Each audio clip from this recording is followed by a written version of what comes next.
Xin chào tất cả các bạn đã quay lại kênh Anh Min Audio.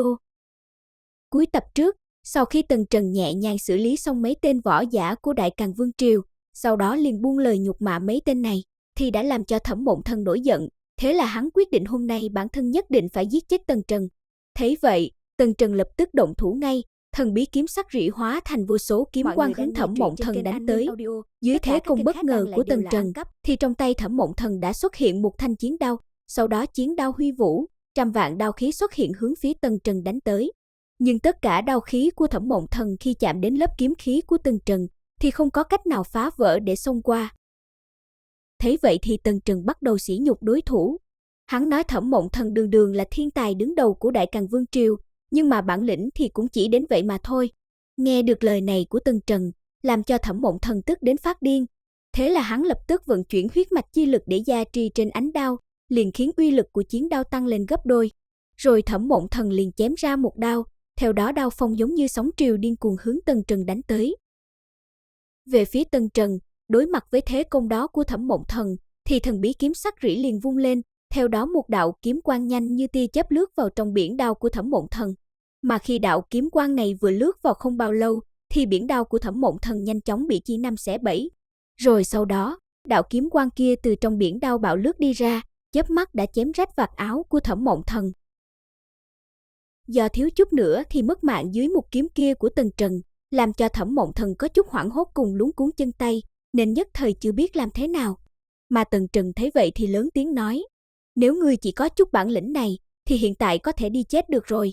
Dứt lời, quanh người Tần Trần xuất hiện vô số kiếm quang mờ ảo, rồi những kiếm quang này dần tản ra phong tỏa tất cả đường lui của Thẩm Mộng Thần. Đối mặt với kiếm quang này của Tần Trần, làm cho linh hồn Thẩm Mộng Thần xuất hiện một tia sợ hãi. Nhưng mà rất nhanh sau đó hắn đã đưa ra phương án đối phó. Rồi Thẩm Mộng Thần dùng toàn lực chém một đao về phía Tần Trần, sau đó một tấm thuẫn đen xuất hiện trong tay hắn để phòng thủ kiếm quang của Tần Trần. Tấm thuẫn vừa được lấy ra, thì Thẩm Mộng Thần liền phát hiện bản thân đã rơi vào kiếm ý lĩnh vực của Tần Trần, làm cho chân lực trong cơ thể hắn bị áp chế đến nỗi không vận chuyển được. Cảm thấy nguy cơ tử vong sắp đến, Thẩm Mộng Thần điên cuồng thiêu đốt tinh huyết, với ý đồ muốn nhanh chóng thoát ra khỏi lĩnh vực của Tần Trần. Quay lại với Tần Trần, ngay khi một đao tràn đầy sát khí mà Thẩm Mộng Thần trước đó đã chém ra sắp đánh trúng người mình, thì hắn liền triệu hồi ra thần bí khải giáp.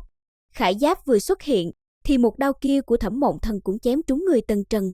Nhưng mà để cả đám võ giả kinh ngạc là, dưới một đao toàn lực của Thẩm Mộng Thần, thì Tần Trần lại không bị tổn thương một chút nào cả. Thấy tình thế bất lợi cho Thẩm Mộng Thần, thế là cả đám võ giả của Đại Càn Vương Triều liền xông lên hướng Tần Trần đánh tới. Còn về phía Thẩm Mộng Thần, sau khi thiêu đốt tinh huyết, thì hắn đã miễn cưỡng thoát được trói buộc trong lĩnh vực của Tần Trần. Nhưng mà lúc này, lĩnh vực của Tần Trần đã thành hình, thế là vô số kiếm quang trong lĩnh vực liền hướng Thẩm Mộng Thần công kích tới. Mà dưới vô tận kiếm quang công kích như vậy, thì tấm thuẫn màu đen kia rất nhanh bị đánh văng ra ngoài. Khi đã mất đi phòng ngự từ tấm thuẫn, thì lúc này thân thể Thẩm Mộng Thần bị vô số kiếm quang điên cuồng xuyên qua, thế là trong nháy mắt, thiên tài của Đại Càn Vương Triều Thẩm Mộng Thần đã mất mạng. Cũng ngay lúc này, toàn bộ công kích của mấy tên võ giả Đại Càn Vương Triều kia cũng đã đánh lên người Tần Trần. Nhưng mà dưới phòng ngự của thần bí khải giáp, thì Tần Trần vẫn không bị một chút thương tổn nào, rồi hắn liền hướng mấy tên võ giả kia nói: "Ta hiện tại đứng yên ở chỗ này cho các ngươi đánh, các ngươi có thể phá được phòng ngự của ta sao?" Nghe Tần Trần nói vậy, cả đám võ giả kia không có một tên nào dám lên tiếng, mà cả bọn đều quay người bỏ chạy. Tần Trần thấy thế thì liền thi triển ra tinh thần phong bạo. Cả đám võ giả kia sau khi bị trúng tinh thần công kích của Tần Trần thì cước bộ đột nhiên ngừng lại, theo sau đó là đầy trời kiếm quang hướng bọn chúng đâm tới. Chỉ vẻn vẹn mấy cái hô hấp, tất cả những võ giả nào có quốc tịch Đại Càn Vương Triều ở đây đều chết hết, không còn một mống nào có thể sống sót. Xử lý xong đám người Đại Càn Vương Triều, Tần Trần liền quay sang đám võ giả đứng bên ngoài nói: "Các ngươi thấy Đại Uy Vương Triều ta gặp nạn cũng không có ra tay giúp đỡ, mà lại đứng đây xem náo nhiệt, hay là tất cả các ngươi cùng xông lên đi, ta sẽ cho các ngươi xem một hồi náo nhiệt nữa." Vừa nghe được lời này, liền khiến cả đám võ giả này sau lưng chảy đầy mồ hôi lạnh. Một lát sau, thì có một tên trong số đó tiến lên nói: "Tần thiếu hiệp, chúng ta cũng bởi vì Đại Càn Vương Triều bức bách, nếu như không làm theo ý bọn họ, thì chúng ta chỉ sợ cũng mất mạng như chơi." Tên võ giả kia vừa nói xong, thì Hắc Nô liền tiến đến cạnh Tần Trần nói: "Trần thiếu, sơn cốc này là chúng ta phát hiện ra trước, Lúc đầu tiến vào thì trong này có rất nhiều linh dược có phẩm cấp cao, nhưng mà đa số đều bị đám võ giả của Đại Càn Vương Triều cướp đi, nhưng cũng có một phần không nhỏ rơi vào trong tay mấy tên này. Nghe Hắc Nô nói xong, trên người Tần Trần lại lần nữa ngưng tụ sát ý, rồi hắn hướng đám võ giả kia băng lãnh nói, có đúng như vậy không?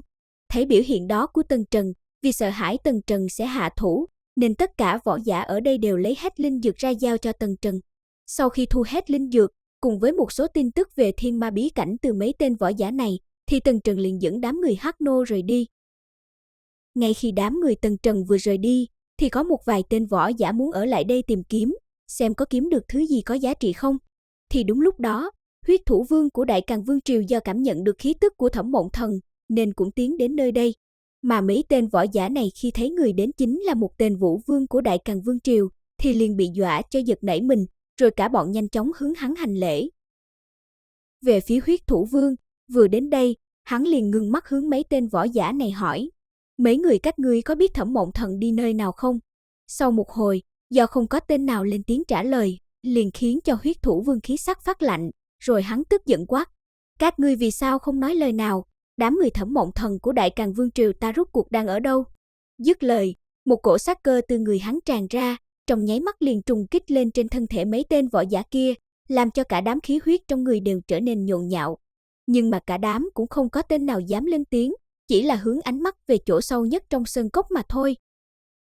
Huyết thủ vương thấy ánh mắt đó của bọn chúng, liền cảm thấy có điều không ổn, thế là hắn liền hướng chỗ sâu trong sơn cốc lướt tới. Vừa đến nơi, trông thấy tất cả đệ tử của Đại Càn Vương Triều, trong đó có cả Thẩm Mộng Thần, hiện tại đều là mấy cổ thi thể lạnh giá, liền khiến huyết thủ vương tức giận gào lên một tiếng.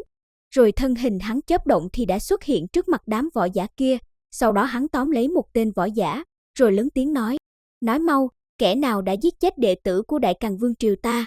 Mà tên võ giả này đột nhiên bị huyết thủ vương tóm lấy như thế, liền khiến cho hắn hoảng sợ không nói được lời nào. Thấy tên này không có trả lời câu hỏi của mình, huyết thủ vương lập tức giết hắn ngay, rồi sau đó lại tóm lấy một tên võ giả khác hỏi. Tên võ giả này vừa bị tóm liền nói, huyết thủ vương, ta là võ giả của Đại Tùy Vương Triều. Nhưng mà còn chưa nói hết câu, thì hắn đã bị huyết thủ vương giết chết rồi.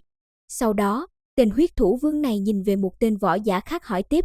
Thấy ánh mắt tràn đầy sát ý của huyết thủ vương nhìn tới, tên này lập tức quỳ rạp xuống nói.